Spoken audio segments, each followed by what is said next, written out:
Assalamualaikum warahmatullahi wabarakatuh. Kembali lagi dengan gua di channel IT Genzi pada playlist belajar bahasa Inggris bersama.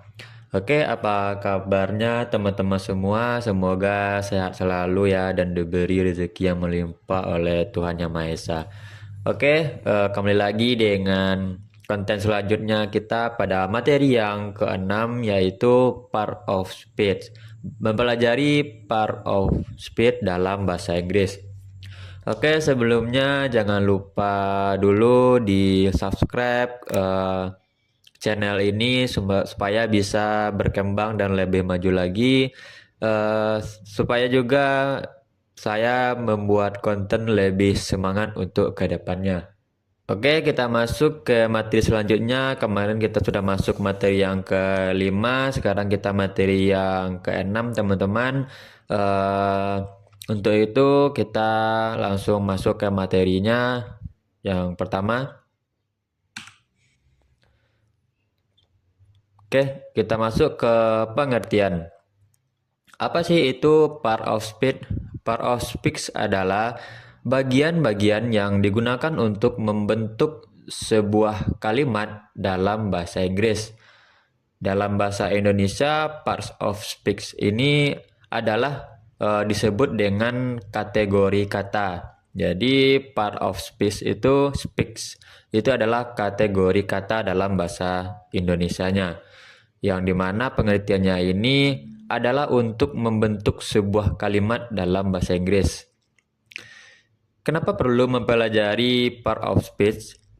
Part of speech perlu dipelajari agar memudahkan kita belajar membuat kalimat sendiri dalam bahasa Inggris. Dengan mengetahui peran dan fungsi setiap kata, kita bisa paham kalimatnya dan bisa menyusun kalimat dengan benar ke depannya. Part of speech ini juga menunjukkan bagaimana kata-kata tersebut terhubung satu sama lain. Jadi dalam bahasa Inggris itu kita membuat bentuk sebuah kalimat dan juga bagaimana kata-kata itu nantinya bisa terhubung satu sama lain. Oke, next. Kita masuk contoh part of speech. Contohnya di sini, my uncle arrived in Surakarta yesterday. Sini sudah dilengkapi dengan cara bacanya, yaitu my ini bacanya adalah uncle, bukan ancel ya kawan-kawan, tapi uncle. My uncle arrived in Surakarta yesterday. Ini cara bacanya. Artinya apa? Artinya pamanku datang ke Surakarta kemarin. Ini adalah contoh dari part of speech.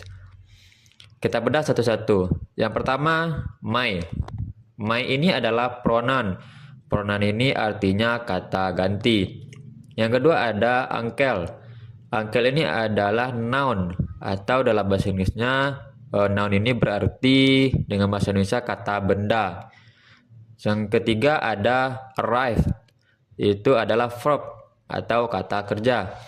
Selanjutnya ada in, itu preposition atau preposisi, dan Surakarta itu kata benda, dan yang terakhir itu yesterday, itu adalah adverb atau kata keterangan. Ada 8 bagian dari part of speech, yaitu yang pertama ada noun, yang kedua ada verb. Noun ini tadi kata benda, ada verb itu kata kerja, ada pronoun itu adalah kata ganti, dan yang ketiga itu ada adverb. Adverb ini adalah kata keterangan, dan juga ada adjektif. Apa itu adjektif? Kita akan bahas ini di materi selanjutnya. Yang kelima adjektif, dan yang keenam berarti conjunction atau konjungsi, dan yang ketujuh preposisi, yang terakhir adalah interjection. Itu adalah 8 bagian dari part of speech. Nanti akan kita bahas satu persatu di materi selanjutnya. Dan juga kita mungkin sampai setengah dulu bahas yang sekarang, mungkin sampai verb atau pronoun nantinya, dan kita lanjut ke materi di esok harinya. Oke, kita masuk ke pembahasan 8 bagian dari part of speech ini. Nah, yang pertama itu adalah noun atau kata benda. Apa itu kata benda? Kata yang digunakan untuk menamai suatu benda baik abstrak maupun konkret. Abstrak tersebut merupakan benda yang tidak bisa dirasakan oleh indera manusia, seperti happiness, bahagia, love, itu cinta, air, dan sebagainya. Itu adalah abstrak yang merupakan benda yang tidak bisa dirasakan oleh indera manusia. Yang sedangkan konkret itu adalah benda yang bisa dirasakan oleh indera manusia seperti buku, table, chair, atau bag, tas atau pensil, dan car, mobil, dan sebagainya. Itu adalah contoh dari konkret. Contohnya apa? Di sini I'm writing a book. Bacanya I am writing a book. Artinya aku menulis sebuah buku. Di sini berarti kata benda yang konkret ya, teman-teman. Di sini ada kata book. Contoh kedua, I have 3 cars. I have 3 cars. Aku mempunyai 3 buah mobil. 3 buah mobil ini juga contoh dari konkret. Benda yang konkret. Dan yang ketiga itu she always borrows my pencil. Di sini bahasanya she always borrows my pencil. Dia selalu meminjam pensil saya. Oke, ini tadi contoh dari kata benda. Selanjutnya, yang kedua yaitu verb atau kata kerja. Apa itu verb? Adalah kata yang menyatakan suatu aktivitas. Verb atau kata kerja. Verb itu adalah kata yang menyatakan suatu aktivitas. Verb ini atau kata kerja ini dibagi juga menjadi 2, yaitu yang pertama main verb, yaitu kata kerja utama. Contohnya adalah eat, makan, drink, minum, dan juga ada walk, dan sebagainya. Ini adalah contoh dari kata kerja utama.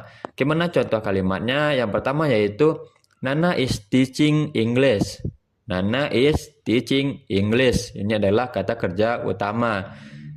Yang kedua adalah Naya can play basketball. Naya can play basketball. Ini adalah kata kerja utama. Kata kerjanya adalah play, bermain. Di sini kata kerjanya teaching, itu belajar. Dan yang terakhir, Nata speaks English fluently.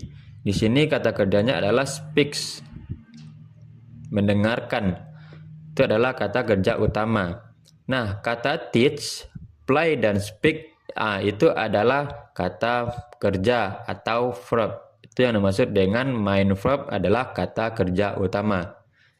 Oke, yang selanjutnya, yang kedua itu ada auxiliary atau helping. Itu adalah kata kerja bantu. Apa itu kata kerja bantu? Konsep yang tidak ada dalam bahasa Indonesia. Fungsinya adalah untuk melengkapi makna dari main verb seperti to be, to have, dan to do. Ini akan di materi selanjutnya akan kita bahas, akan kita bedah satu persatu apa itu to be, to have, dan ada to do. Yang ketiga, modal verbs.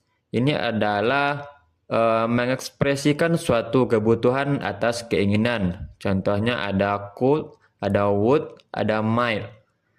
Itu ada could, bacaannya bukan cold tapi could. Ini bacaannya would, bukan would tapi would. Dan bacanya ini might. Oke, kita lanjut ke materi selanjutnya. Nah, ini ada beberapa vocabulary dari kata sifat, bisa kita baca-baca dan hafal supaya nanti hafalan dan juga kosakata bahasa Inggris kita lebih banyak dan juga lebih meningkatkan skill bahasa Inggris kita. Yaitu ada pertama amazing, yaitu menakjubkan, artinya bacaannya adalah amazing. Di sini ada angry, yaitu marah. Ada awful, mengerikan. Ada bad, itu artinya buruk. Beautiful, artinya cantik, bacanya beautiful. Nah, ini ada big, itu artinya besar. Bitter, itu artinya pahit. Black, black, artinya hitam. Ini ada blue, biru, dan bored. Bored. Ini adalah bahasa Inggrisnya bosan. Atau di sini tulisannya bored tapi bacanya bored. Nah, ini adalah beberapa kosakata dari kata sifat yang bisa kita hafal dan kita baca-baca terus supaya nanti bahasa Inggris kita bisa memiliki banyak kosakata yang berbahasa Inggris.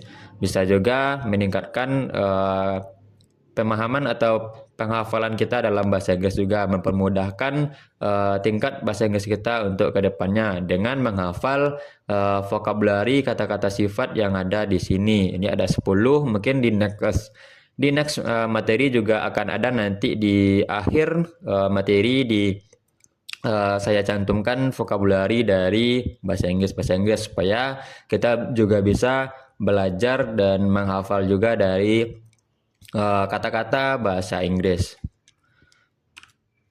Nah, itulah tadi materi kita yang ke-6. Kita lanjutkan di next materi, yaitu pronoun, itu kata ganti, dan adjektif, itu kata sifat, dan yang terakhir yaitu kata keterangan, adverb. Itu akan kita bahas di next materi. Oke, mungkin itu dulu sekian materi kita kali ini. Semoga bermanfaat, dan juga sekali lagi saya sampaikan konten ini untuk belajar bahasa Inggris bersama dan juga termasuk saya pribadi dalam meningkatkan skill bahasa Inggris dan pemahaman kita dalam bahasa Inggris. Ikutin terus materi kita dan konten IT Gen Z ini dalam playlist berbahasa Inggris ini, dan jangan lupa juga di subscribe, di like, di komen supaya konten ini lebih maju ke depannya dan supaya saya lebih konsisten juga dalam membuat konten-konten selanjutnya. Oke, mungkin cukup sekian dulu. Terima kasih. Assalamualaikum warahmatullahi wabarakatuh.